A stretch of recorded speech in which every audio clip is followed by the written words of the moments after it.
The Grand Chamber of the Galactic Council, despite its intended splendor, bore an unfortunate resemblance to an extravagant circus tent designed by a committee of colorblind architects with an unhealthy obsession for geometric chaos. Ambassador Zix of the Veluxy Confederation stood at the central podium, their crystalline appendages clicking in irritation. The universal translator dutifully labeled the sound extreme agitation. Esteemed colleagues, Zix began, though the term esteemed was about as accurate as calling a black hole a minor inconvenience. We must address the human problem. A collective groan rippled through the chamber. Bioluminescent representatives dimmed their glows in a synchronized gesture that amounted to the galactic equivalent of a dramatic eye roll. "Oh, not this again," muttered Representative Bloop of the Aquarian sectors, their gill slits flaring. "What have they done now? Discovered a new fundamental law of physics while frying eggs? Built a Dyson sphere for kicks?"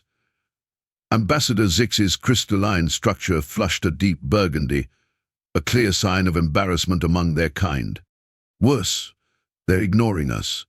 The chamber erupted into chaos, a cacophony of translated voices, ranging from ultrasonic squeals to subsonic rumbles. High Counselor Nick Strick, an ancient being resembling a sentient glitter cloud with unresolved anger issues, released a burst of gamma radiation to restore order. A gesture that would have been offensive in most civilizations was, in galactic politics, considered mild. "Perhaps," Nick Strick said, their particles coalescing into what the cultural guide labeled diplomatic condensation, "we should revisit how we arrived at this point. Ambassador Zix, if you would." Zix clicked in acknowledgement, and the chamber's holo-projectors activated, displaying footage from humanity's first contact 15 cycles earlier. The recording showed human representatives, faces alight with wonder and optimism, meeting the Galactic Council's delegation for the first time. Looking back, Zix admitted, "We may have made some minor miscalculations." "Minor?" snorted Representative Kex, their geometric form shifting in a way the translator unhelpfully identified as mockery. "We classified their primary advancement methodology as throwing things hard until they work and their problem-solving strategy as apply force, make joke. We lumped them in with species that eat shiny rocks just because they would say." The holo projector played on, showing humans being handed a 120,000-page document titled Basic Guidelines for Primitive Species Integration, Simplified Edition. Their initial expressions of polite interest rapidly morphed into what, in hindsight, was barely contained homicidal frustration. "We should have known something was amiss when they started smiling more," muttered Bloop. "Human smiles either mean genuine happiness or imminent catastrophic revenge. We really should have double-checked." The next sequence documented the first major misunderstanding. The humans had brought gifts, a cherished tradition. The Council's response: to quarantine them for 3 months and subject them to risk assessments in triplicate form. X227 billion stipulated that all extrasolar offerings must be categorized by their potential to disturb the space-time continuum. The gifts were chocolate. "Do you know what chocolate does to Relian physiology?" Zix asked. "Makes them tolerable," quipped Bloop, earning several disapproving wobbles from more conservative members. Then there was the infamous regulation incident. The humans had been given the standard integration protocols, spacecraft painted in invisible wavelengths, communication submitted 47 cycles in advance, and perhaps most baffling, a requirement to hop on one foot while emitting soothing whale sounds during diplomatic meetings. In our defense, Zix added sheepishly, that hopping requirement was a clerical error. We just never filed the correction. The queue for form corrections was particularly long that millennium. Relations deteriorated further. When humans submitted proposals for technological sharing, they were returned months later covered in so much bureaucratic red tape that it achieved sentience and filed for species recognition. The final straw: the classification of Earth coffee as a restricted substance, citing its alarming ability to transform sleep-deprived humans into hyperactive problem solvers. The holo-projector displayed the last council meeting attended by human delegates. After enduring 6 hours of debate over scheduling preliminary talks, the human representatives stood, straightened their tie, and delivered the most succinct, terrifying diplomatic response in galactic history. "Cool story, bro." They walked out, leaving behind a document summarizing their decision. "Thanks, but no thanks. We'll do our own thing." Humanity's withdrawal was subtle at first. Broadcasts ceased. Colonies went silent. Attempts to communicate were met with an automated message, new phone. Who dis? When probes ventured into human space, they returned upgraded, decorated with cheerful stickers like R for effort. Surveillance showed humanity's astonishing progress. Dyson spheres as mood lighting, wormholes for pizza delivery, and asteroid belts rearranged into the phrase LLLR. Scientists declared their advancements impossible, Zik said. Humans apparently took that as a challenge. The Council's last attempt to establish contact involved a grand parade of ships forming the words, "We're sorry," visible across dimensions. The humans responded by marking its scene and updating their universal status to away, violating causality. Now, with physics reduced to a suggestion in human space and galactic rules turned into bedtime stories, the Council's desperation reached new heights. They drafted an unconditional surrender.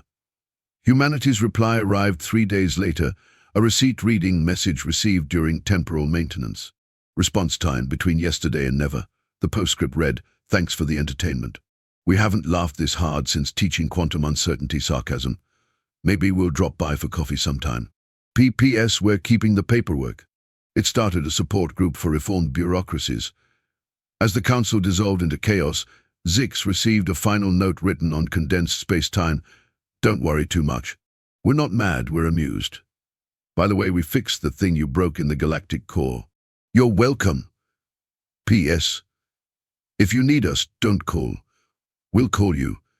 Somewhere in the distance, a laugh track echoed through the void. Humanity, it seemed, had the last word as always. In the years that followed, the Galactic Council's attempts to monitor human progress proved equally futile. Probes sent to human space either disappeared entirely or returned equipped with cutting-edge technology and whimsical messages, such as "Nice try, but we've got this," or "Error 418, I'm a teapot." Meanwhile, human colonies continued to defy logic. Entire planets transformed into works of surrealist art, black holes repurposed as stellar amusement parks, and time loops used as entertainment hubs for interdimensional travelers. Human ingenuity reached absurd heights. Reports emerged of humanity developing a device capable of running entire civilizations on the collective sarcasm of its population.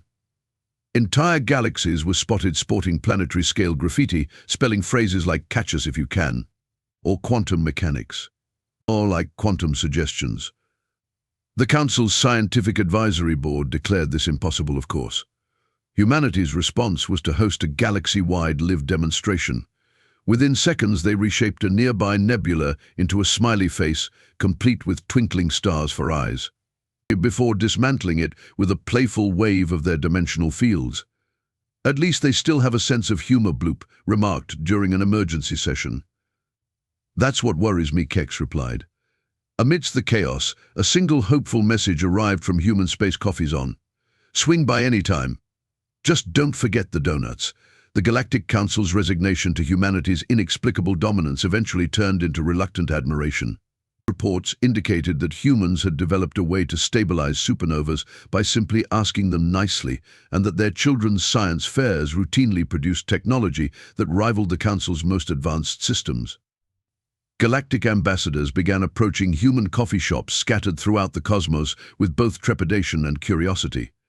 These establishments, unassuming in design yet pulsating with impossible energy signatures, became hubs for interdimensional discourse.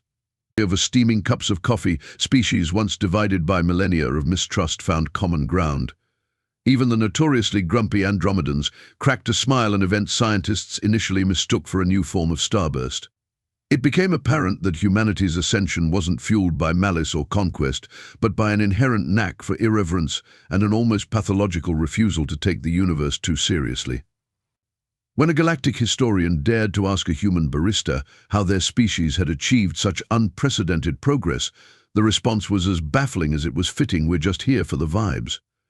Humanity's motto, it seemed, wasn't one of domination but of playful defiance. With every advancement, they reminded the universe that rules, even universal ones, were made to be bent, questioned, and occasionally turned into punchlines. And the rest of the galaxy, despite itself, couldn't help but laugh along.